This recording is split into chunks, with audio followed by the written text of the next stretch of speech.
my gavel, we will call the Norfolk School Committee meeting for Tuesday, October 10th to order.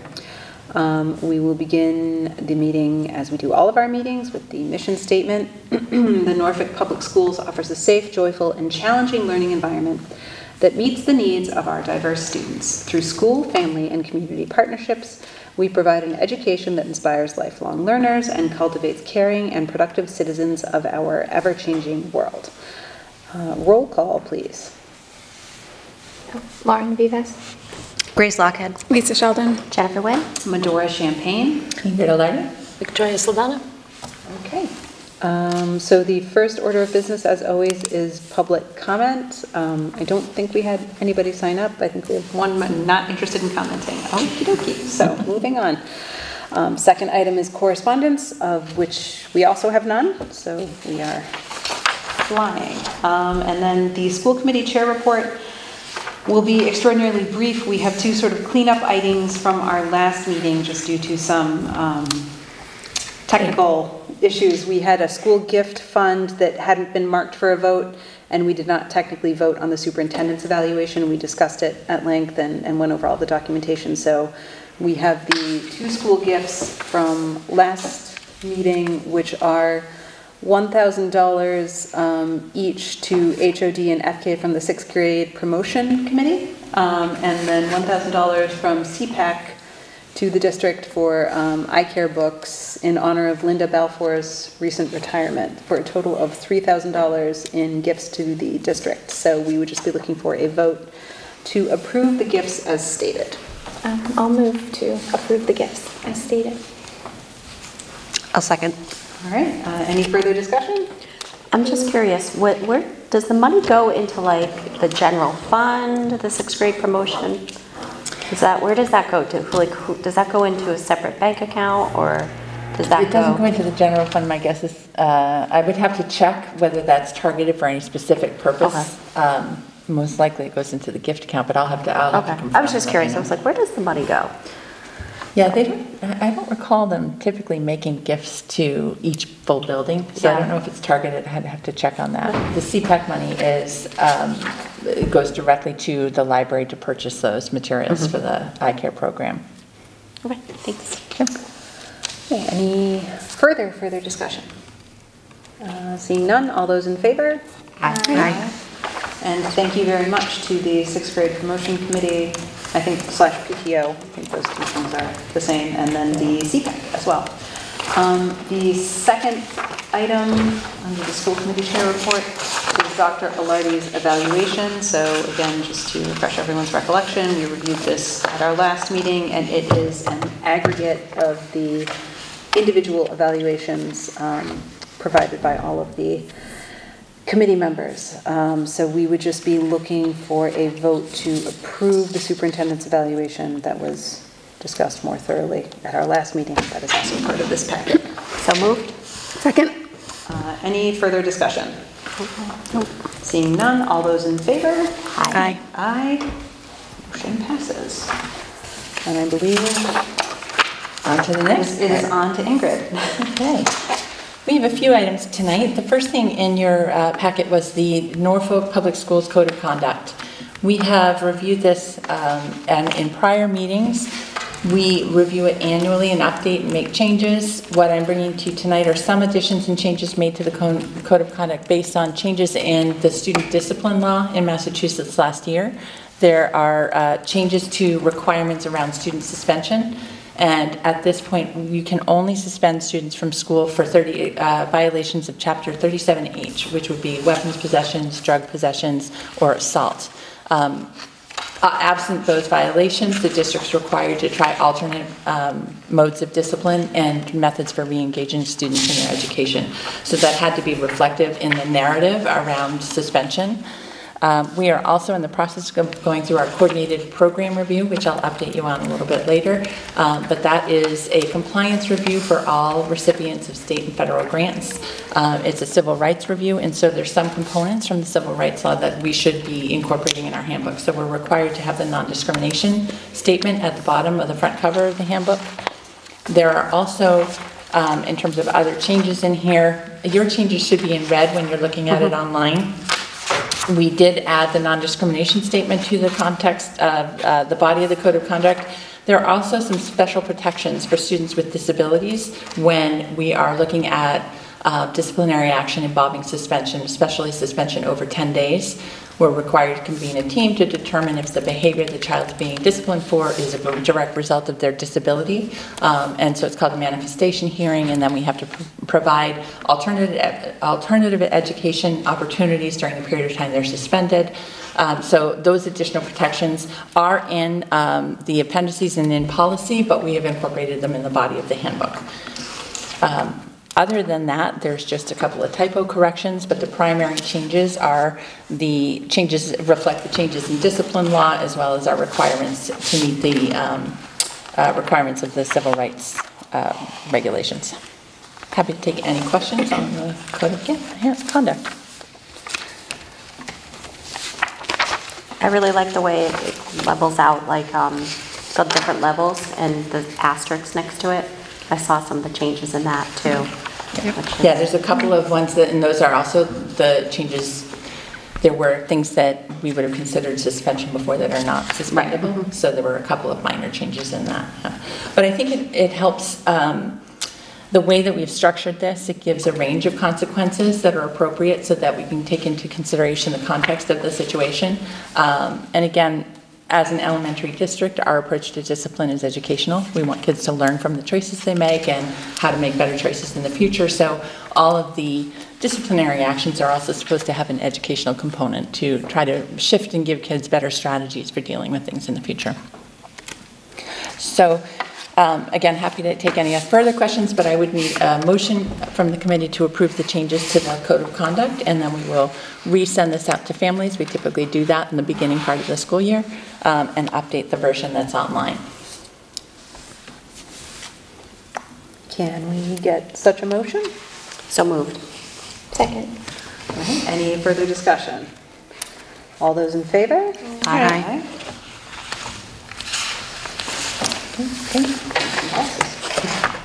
Next is the annual flu clinic. So in the past, we have had a partnership with Walgreens Pharmacy, and they have come to the school facilities to offer a flu clinic for all of our staff members. It has been, because it's a partnership with an outside business, we have typically brought that to the school committee to vote to approve any activity that we do with a commercial business. Walgreens has changed their protocols, so they aren't able to come to the school to do the clinic, but they're willing to offer the clinic at their store free of cost for all staff members. So we have a tentative date of Friday, October 13th.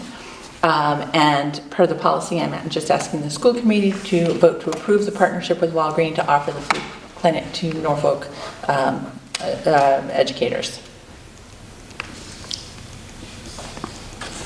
So we'll be looking for a motion to approve the flu clinic for October 13th. So moved. Second. Any further discussion? Nope. All those in favor? Aye. And they have extended it, I should have said, in the past they do allow staff members' families as well, if they have children. Next, annually, again, per policy, the Norfolk School Committee has authority to approve any fundraisers run through the schools. So in your packet, you have a list of fundraisers proposed by the building principals as well as the Norfolk PTO. Many of these are fundraisers that we do engage in annually. So you have activities from the 6th grade promotion committee, Revolution game. They usually do a Red Sox game in the spring, restaurant night, movie night, and they've listed a range of things that they are considering for this year. So family winter photographies, 6th grade field day, bunco, which I believe is a dice game. I've played once in my lifetime. So a range of things. They also have a season of giving fundraiser to support local families during the holiday season. They do a Jump for Heart in May. Art Sonia is a fundraiser that our district has run, where students' art that they create in art class is archived in a museum, and families can order stationery, mugs, different things like that with their child's art. So those are the primary fundraisers. Then there's some things that are PTO events: Scholastic Book Fair, pumpkin carving, family bingo, Providence Bruins, Color Fun Run. There's the Friendship Directory, the coin drive, spirit wear. There's some other items listed in there. HOD does a food drive for the Norfolk Food Pantry, a hat and mittens collection during the Holiday Sharing and Caring Project, Read Across America raffle, Rally Against Cancer they do on the opening day at Fenway Park. They plan to jump rope for Heart in May. And then I think in the back you can see the different fundraisers that PTO is looking at, and they're outlined in greater detail. They did a summer bash on the town green. They are hoping to do a pumpkin carving contest for grades 3 to 6. There's a Chipotle fundraiser, family bingo. Family Heritage Night is a new event that they are looking to sponsor in January to learn more about the cultural backgrounds of different students and families in our school.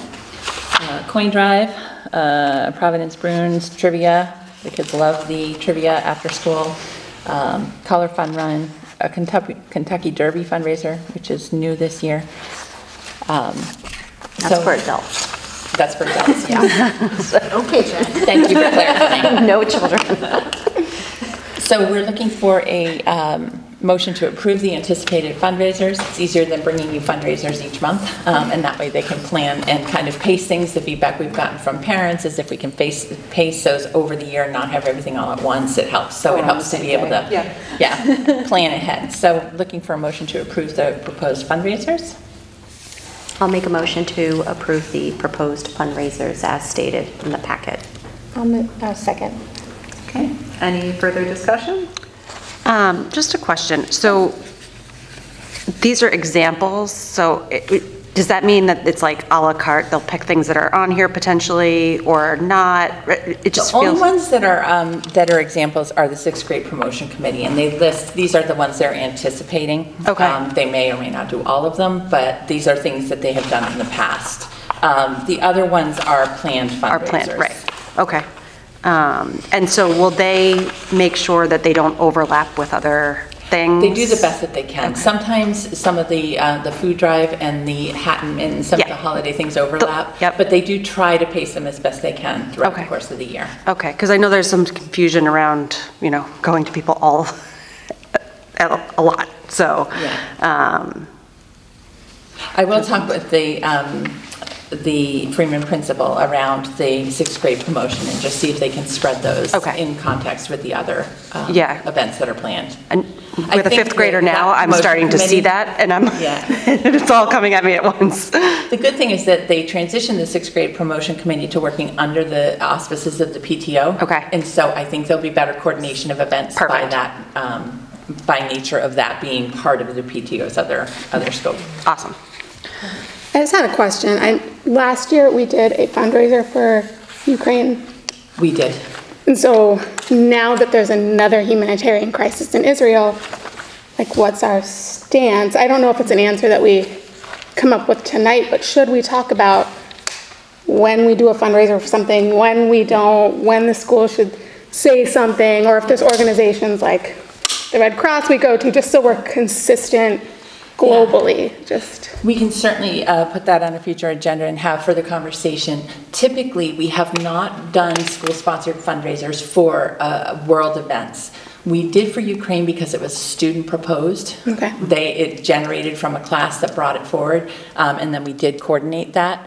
But I think it's definitely something that we can talk further about. Yeah, just to say, if we did it then, why aren't we doing it now? I just want to avoid that and just... We do want to encourage student leadership and civic engagement, so that's part of why we looked at that with Ukraine. But we have not talked about that as a formal policy, so that's certainly something we could look at. Any further discussion? All those in favor? Aye. Aye. All right, next up is I am requesting that the school committee consider a change in title for Vicki, who is currently our Director of Curriculum Instruction and Assessment. Since the time that Vicki was appointed to that position, prior to that, it was structured differently. We had a shared position of assistant principal and a .5 curriculum director at each building. The curriculum director at the Freeman was focused on math and science, and the person at the H. Olive Day focused on literacy and social studies. So we had a full-time position, but it was split across 2 people and shared with another job. It didn't work well because of the demands of the assistant principalship and the demands of the building. It really pulled you. You just couldn't juggle both. So we combined it into one position at the central office level. And since that time, Vicki has completed her licensure requirement for the assistant superintendent position, which is a big accomplishment. Congratulations to Vicki. And now that we've had this role concentrated at central office for a couple of years, we've been able to shape the position and figure out what capacity that role has. So Vicki does lead the curriculum reviews, the curriculum initiatives, but it also correspondingly makes sense for her to coordinate and plan some of the professional development that is needed to effectively implement that instruction, and also to oversee some of the curriculum grants. So she's taken on some new responsibilities. As such, I think it makes sense to make the title reflective of those roles. It does not impact her contract or salary or benefits. It's just a shift in title. It would be I would recommend we appoint her as, or change the title to the Assistant Superintendent of Curriculum Instruction and Assessment. It also allows Vicki to practice under her current license. In Massachusetts, when you get a new license, it's an initial license, and you have to work under that license for 5 years to advance it to a professional license. So the change of title also allows her to practice under that and begin to work towards her professional license for whatever options she chooses to pursue in the future. So I think it's appropriate. I think that the responsibilities of the job are reflective of that title, and I would recommend that the committee consider making that change. It'll be similar. That is how it's structured in Rentham as well, and some of our other neighboring communities. And KP. Any questions? Congratulations. Yeah, congratulations. A lot of work. It is. So I just need a motion to approve the change in title. I'll make a motion to approve the change in title to Assistant Superintendent of Curriculum Assessment and Instruction. Second. Okay, any further discussion? No. All those in favor? Aye. Aye. Well done, Vicki. Yeah. Well, thank you so much for your support. I really appreciate it. It means a lot, and I look forward to continuing to serve this community. It's been such an amazing journey here, and thank you to Ingrid for her guidance and support the last 5 years, and she in her mentorship and my professional growth. So this means a lot, and I really appreciate it. Congratulations. Next, just an update on the CPR review. So we talked about this last year. The Department of Education, it's called now Tiered Focused Monitoring, and it's the process where they audit districts for compliance with state and federal regulations. They have changed the process a lot over time. It used to be that you were reviewed once every 6 years and reviewed for compliance with standards across all of the special education regulations as well as civil rights. They Title I, ELL instruction, all at once. It was a massive undertaking, so they have now split it, and you're audited every 3 years on half of the standards. So it was designed to make the process easier for districts. They've also shifted it to start with a self-assessment. So districts are required to evaluate themselves, to upload evidence of their performance on different standards to a web-based monitoring system. The Department of Ed then reviews that, and then they come out in this, usually about 4 or 6 months after your self-assessment, and they do the on-site part of the audit. We were scheduled to do that last spring, but we had, the timing didn't work great because we had a principal out, we had a principal search going on, so they postponed it. We're in the process now of finishing the self-assessment.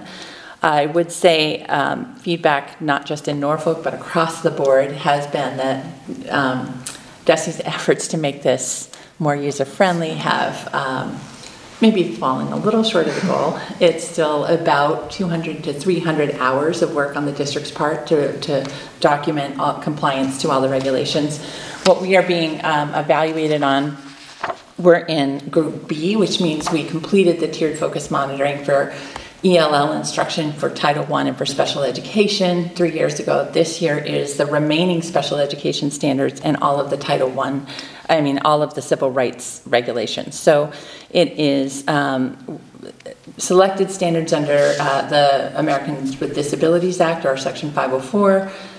We also are being audited for compliance with the Equal Education Opportunities Act of 1974, Title IX, the Americans with Disabilities Act, and then compliance with the general guidelines under special education law and regulations for IDEA.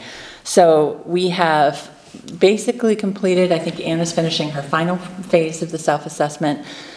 Vicki and I have been uploading and going through all of those documents to get that complete.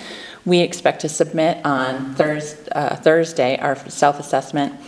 DESE will have a preliminary meeting with us next week, and then they will be on site in March. We're required to send out a letter to all of our parents and community members if they wish to meet with the DESE representatives during that time. They do some interviews, they do some classroom visits when they're here, and then they go through all of your documentations.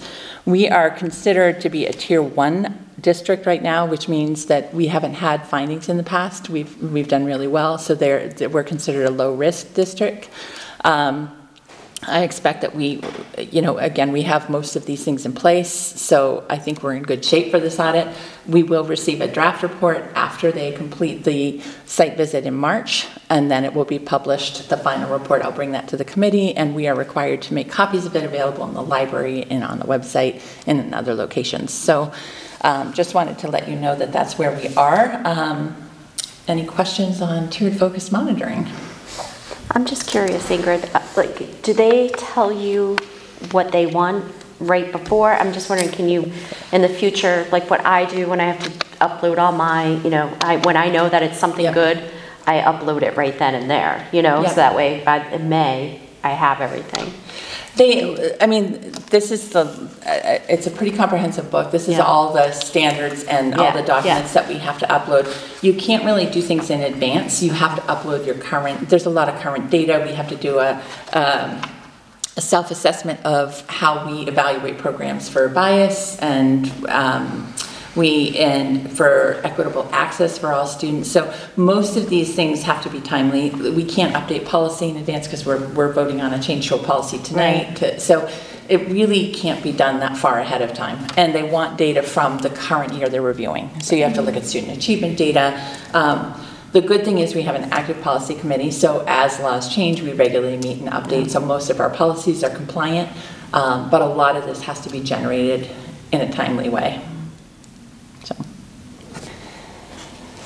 so you coordinate all of this and submit everything, and then you get a response from them next week? How substantive is that? We don't get a response. We have a meeting with them next week, and the meeting will be to go through, do we have sufficient evidence of compliance with this standard? Are we missing documents? Are the things, or did they see something glaring that we should reconsider? So it's like a high level sort of. It's a high level, and then they do a further desk review of all the documentation in preparation for coming in to do the site visit. We will probably not get a report on the final findings until, the site visit's in May. It's usually 8 weeks. Like by May, we'll probably have the final report. The thing is if we're found not to be in compliance with any of the regulations, then you have to write a corrective action plan, which is pretty cumbersome, and then you have to provide regular updates on your progress towards addressing any findings. Like I said, we've been through 2 of these now since I've been here, the full 6-year one and then the first 3-year one, and we have not had a finding in any of our compliance reviews, which is really rare. Our special education director does a fantastic job making sure we're meeting all the required mandated timelines, parents' rights. I think we're pretty vigilant about keeping up with these things, but sometimes you have a finding and it's a minor thing and you have to change it. I don't expect any major findings, but we'll see. It depends sometimes on who is doing your audit and what they're... It does feel like this has been an ongoing audit every 3 years. Listen, great. But so, after everybody should have checks and balances. I'm not complaining about that, but will we get some respite following this one, or is there? Well, our district kind of got hit all at once. We've had several audits. We had a financial audit. We had a financial grants audit. Then we kind of got hit with a lot at once. Okay. But yes, we should, once we complete this, have 3 years before the next. Okay. But the way it works is you have 3 years, but it'll start in 2 with the self-assessment. So you're kind of always in a somewhat of an audit cycle, I would say. Okay. All right. Next, we wanted to talk about the early literacy screener. So I'll turn that over to Vicki to kind of talk about the new regulations and the district process. So I included a couple of things in your packet, so if you bear with me so I can kind of go through them. I really wanted to be very transparent about our communication, just make sure that we really are clear about our plan. So last year, I think I spoke to the committee around our response to the new mandate that DESE has put in for us to have an early literacy screener in grades K through 3. In preparation for that guideline of coming out, we had a full committee that we put together. We reviewed a lot of different literacy screeners and ended up selecting the Acadians reading tool, which is very similar to the Dibbles, which was used previously, but this tool also gave us an ability to assess students online, and we were able to pull a lot of really great data and information from it. So last year was our first year of implementing this tool. This year, our next step is that there's a built-in progress monitoring tool as well that we piloted last year and we're fully implementing this year. We also decided that because the information gathered would really benefit all our students, that we kind of went above the DESE guidelines and we implemented the tool K all the way through 6. And even the results between last year and this year, we saw an increase on students' proficiency levels, because I think that one of the things that have really allowed us to unpack at a pretty deep level is able to target specific supports that students needed in terms of reading all the different grade levels. So that was very promising. This summer, DESE decided to they shifted the guidelines in July, and one of the things that they added was that they're mandating that all the districts now inform parents if a student is scored significantly below benchmark.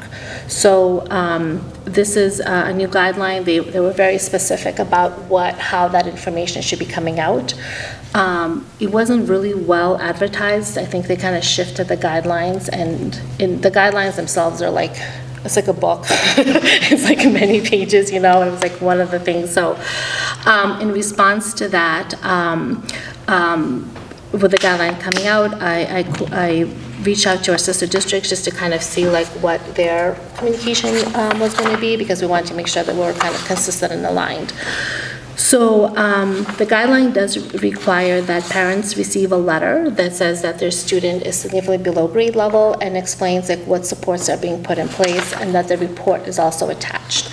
Our district practices has always been to inform parents if a student is struggling.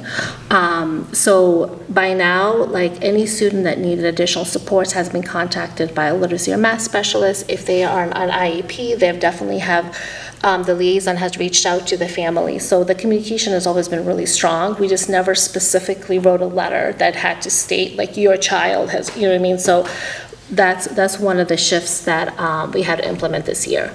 So the state does require that the parents are informed within 30 days when the test was administered.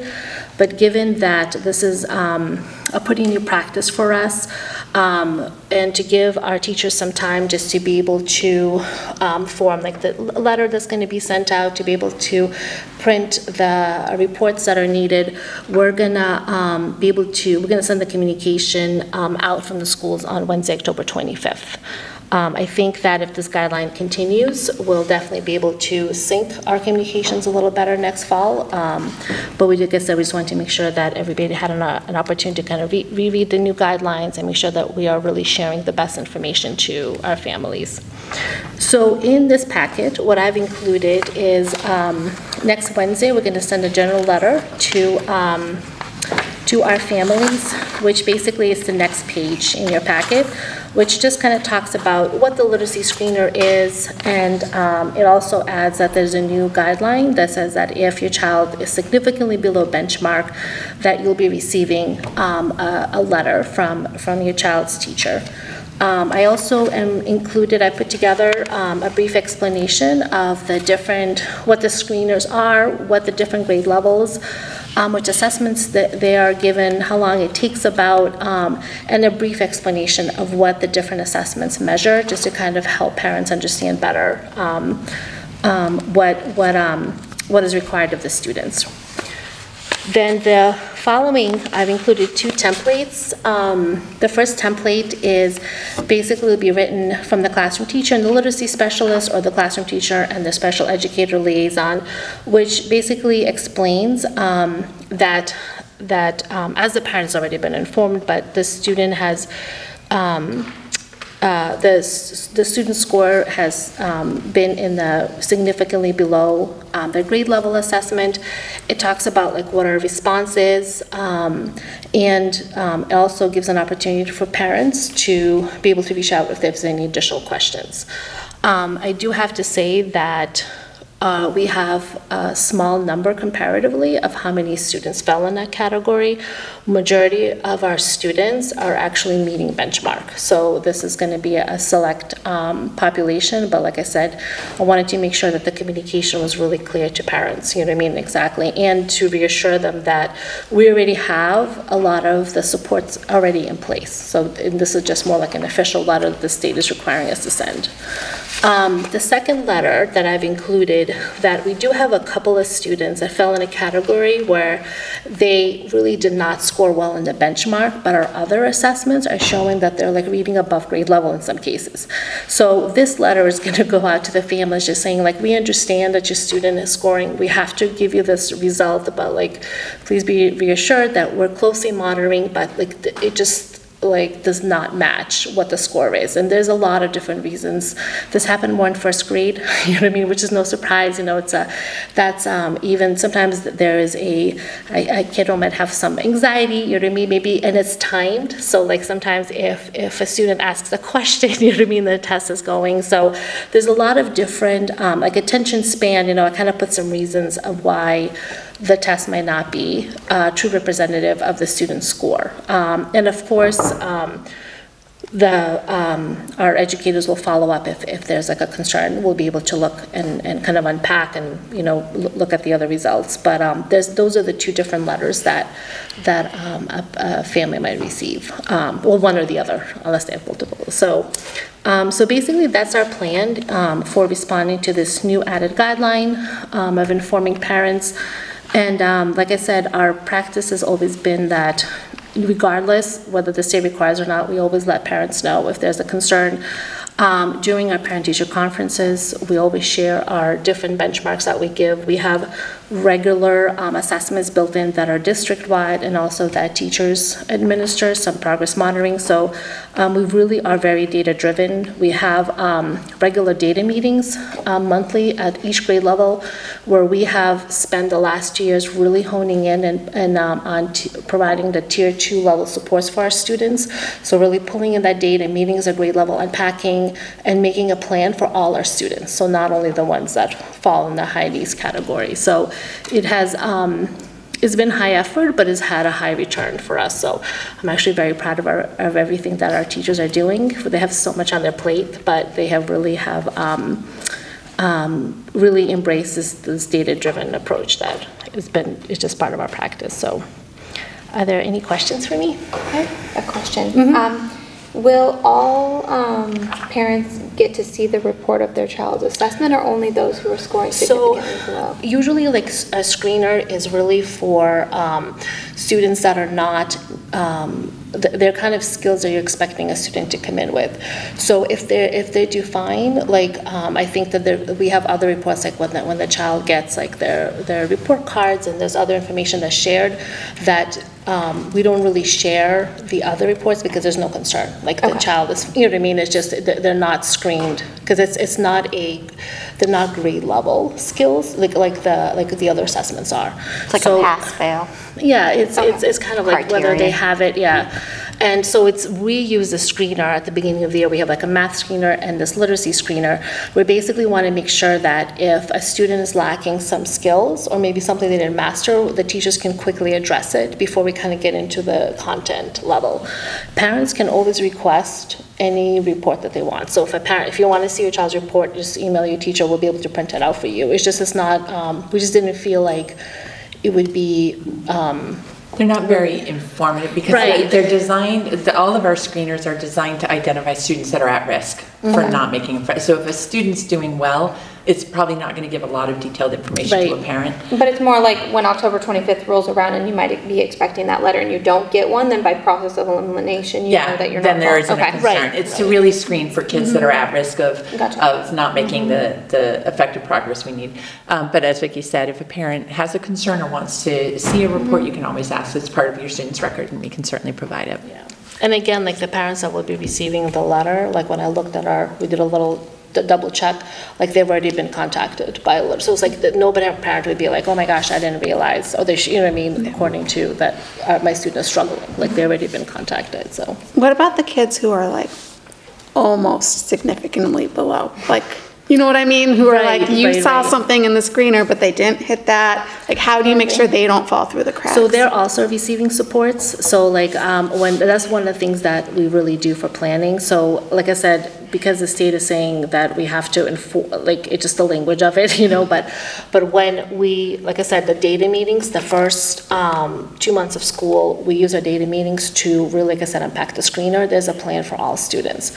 So the students that are on this list are not the only ones that are receiving supports. Like if our student is in that, like you said, that almost meeting benchmark 2, they all have a plan where they're, like I said, most of them see a literacy specialist or they have a special ed liaison, and our classroom teachers are also focusing on tier 2 supports to give additional subtraction. So we try to really make sure that students are not falling through the crack and that we're like being very proactive. And we also use our regular district literacy benchmarks to monitor progress. So we use the BAS. We have writing assessments that we do. So we use other metrics as well to monitor over the year to make sure that they're still hitting benchmarks throughout the year. Any other questions I can help answer? Okay, so the next item is just an update on the building expansion project, and I know Medora walked through some of this content when we met last time. As you know, we have been struggling with space and educational space and meeting the needs of growing enrollment. We had AI3 did the full feasibility study last year. That report's been published. It is available on our website. It is going to be part of our building expansion project separate website that kind of archives all the presentations and data that we've collected to date.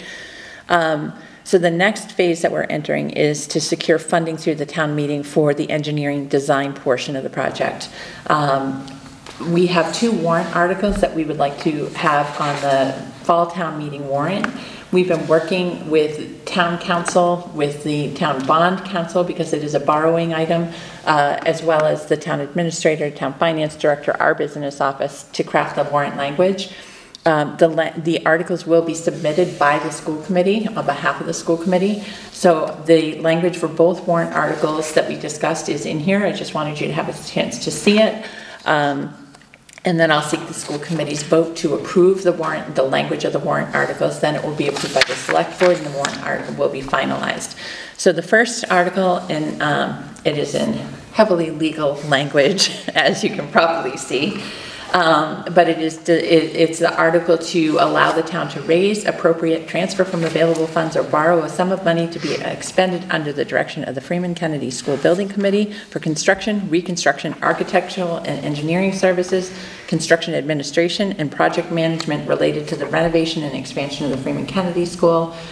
And then it goes on, including all associated and incidental or related costs for the purpose of meeting such appropriation, to authorize the town treasurer with the approval of the select board to borrow said sum in accordance with chapter 44, section 7, subsection 1 of the Mass General Laws or any other enabling authority, and to issue bonds or notes of the town, therefore provided, however, that any premium received by the town upon the sale of any bonds or notes approved by this vote, less any such premium applied to the payment of costs of the issuance of such bonds or notes, may be applied to the payment of costs approved by this vote in accordance with Chapter 44, Section 20 of the Mass General Laws, thereby reducing the amount to be borrowed or paid to pay such costs by a like amount, and to consider whether the approval of such borrowing shall be contingent upon the affirmative vote of the voters at an election to exclude from limitations imposed by Proposition 2.5 Mass General Laws 59, the amount required to pay for any bonds or notes issued pursuant to this article, or to take any other action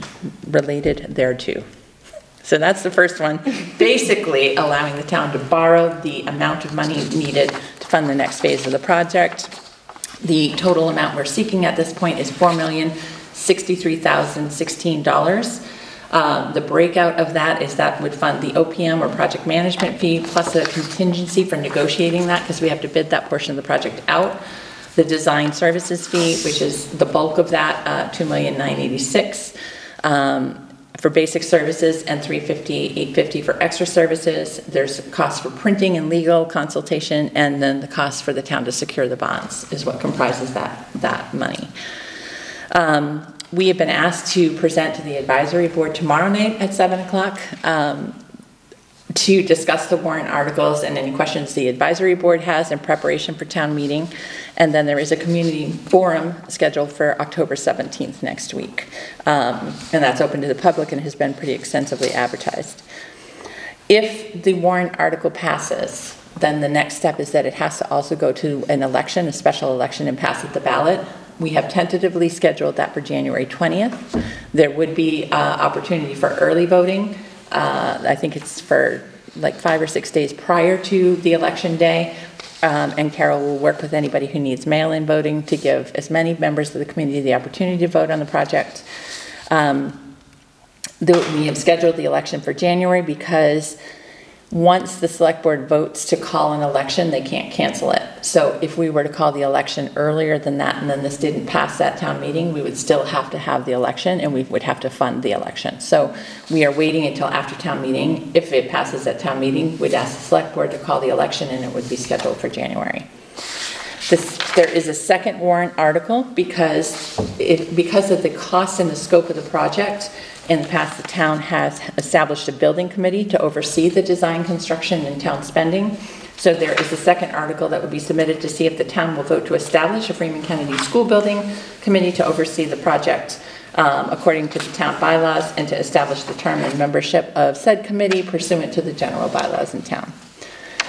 So happy to take any questions, but what I'm looking for is a vote of the school committee to approve the warrant article language. Again, it has been reviewed by council and is compliant with the regulations of both the bylaws of the town and the regulations of the law. So moved. So moved. Second. Okay, any further discussion? Seeing none, all those in favor? Aye. May town meeting go smoothly. All right. So then we're on to committee reports.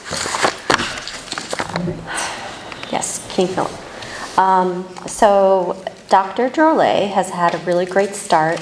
He did a rolling desk residency at the high school, so basically like a rolling car. He stayed there for a week in the hallways and got to get the climate and meet a bunch of teachers and students, and he said it was very successful, and he will be planning another one for KP Middle School. The King Philip High School library construction has been finished. It's just more modern and updated and welcoming to students. They also, there was a lot of unused space, and they made small offices and small meeting rooms and stuff like that they needed. So that was really great. So the big thing is they did get to meet with Commissioner Riley, who is the DESE commissioner, to talk about the impact of the new students in Plainville, the migrants, yes. And we're able to talk about that. So they are aware of it and working on securing monies to help out. Mainly Plainville has gotten the hit in terms of their elementary schools. They got the most. So just in keeping with that, so Massachusetts is a right to shelter, and we have a lot of families coming over. There are several hotels that are in Plainville or rent them, and they have become temporary shelters, so the schools need to enroll students as soon as possible. Plainville has had the biggest hit. They have, I think, 25 and growing numbers of new students daily. KP has had a somewhat smaller number, but they have a good number of new families that are sheltered in those temporary residences. So they did get to meet with the DESE commissioner about that. And the other great thing is that Dr. Drolet has submitted, I don't know whether you would call it an invite to we're part of BICO, the Bi-County Regional Cooperative Network, but there's something called the TEC, which is the Education Cooperative, which is just an additional cooperative group of communities that get together and share costs for special education students, so that's another opportunity. He expressed his interest in joining, so I guess it has to be voted on and you have to apply. And so. Yeah, so we're both part of the BICO Collaborative, and again, that's a collaborative that provides programs for students that are that we can't serve within the district, and we pay a tuition to send kids to those programs. BICO has a lot of opportunity, a lot of programs. TEC is another separate collaborative. So in BICO, if a town wants to be considered, you have to apply. The board of directors has to review your application and determine whether or not they can bring you in. So he's applying to TEC as and then they're a good collaborative. They have some different programs to offer. And then to end on a great note is the KP Warriors versus Franklin Panthers Thanksgiving game at Fenway, but it's not on Thanksgiving Day. It's Tuesday, November 21st at Fenway Park. So it's kind of exciting they to play at Fenway. Is it a staff game or it's a? It's the football. It's the teams. Oh, they play at Fenway. Oh, yeah, the cool. high schoolers. Okay. Yeah. Cool. So that's it. Awesome. Moving on to the policy subcommittee, we have 2 items, slightly less exciting than the Thanksgiving football game. Slightly. 2 policy updates to review and vote on today. So Exhibit 9 is ACAB, which is the sexual harassment policy, and Exhibit 10 is JICFB, which is bullying prevention.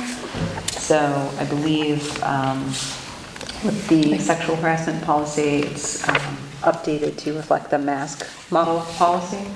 Yeah, so we have a current policy in place for sexual harassment and for investigating issues around or allegations of sexual harassment in the district. Several years ago, the education secretary, they passed new regulations on the federal level that really drove how in the process for investigating harassment complaints. We were in the process of looking at that policy, and there was a change of administration who now has new policy regulations. Those haven't been released, so we were waiting to update this policy till we get the final guidelines from the federal government. However, they were expected in May, then they were expected in October, and now they're coming in the spring.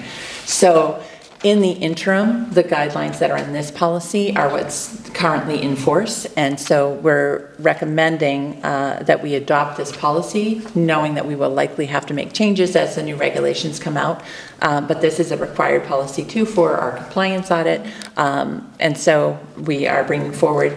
MASC has a legal team that develops model policies that are compliant, that's reviewed by their counsel, so yeah, we're recommending going with the MASC policy. It is compliant. It's unlike some of our other policies, it's heavily driven by the legal requirements and the procedural guidelines. There's not a lot of flexibility, and if we don't adopt this, these are the policies we still have to follow, so we would follow it in practice. So we're recommending, and we're requesting that the committee waive 3 readings and just move forward with adopting this so that we have a compliant current policy in place. So looking for a motion to accept, why don't we go one at a time, ACAB, the sexual harassment policy. I'll make a motion to accept the ACAB sexual harassment policy. I'll second. Any further discussion? I'm sure there will be more in the spring when the policies come out. All those in favor? Aye. And then secondary to that, we have JICFB, the bullying prevention policy, which we are making, was this the incidental change? We talked about this 2 meetings ago. Yep, this is the incidental change. We, by policy and by requirement, we review this policy annually to make sure it's still compliant and that there's nothing that needs to be changed.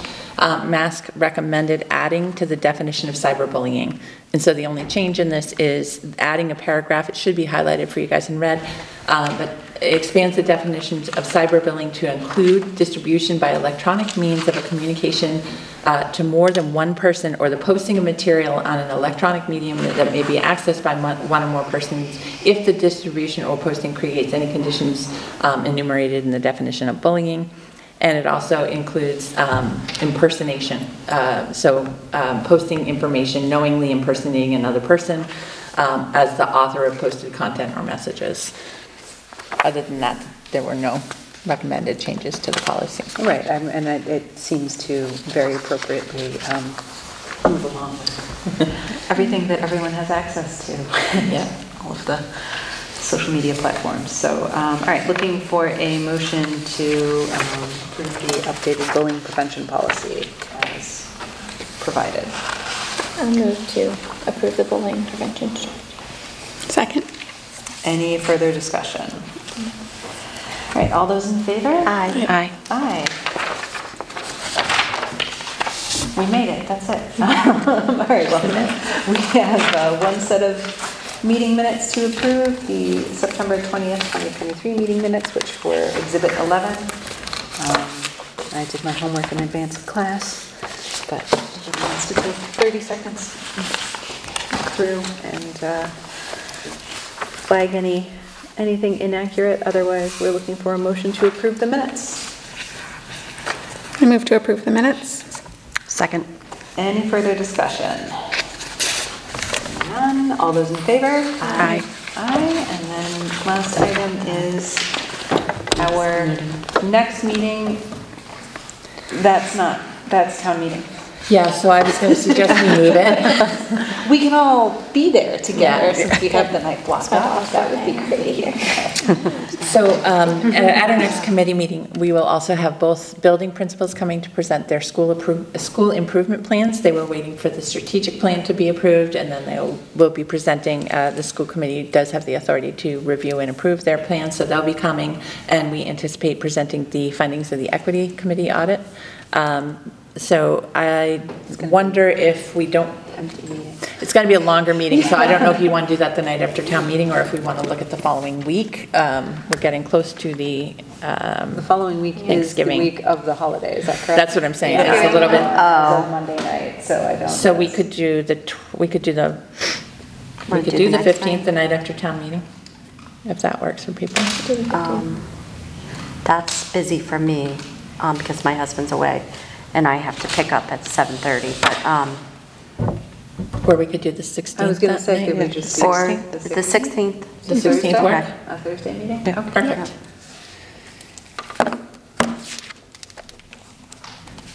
Great. And I will get more information on the 6th grade promotion, what those funds are allocated for. I'll get to the next meeting. Cool. All right. Last item of business, we need a motion to adjourn the meeting.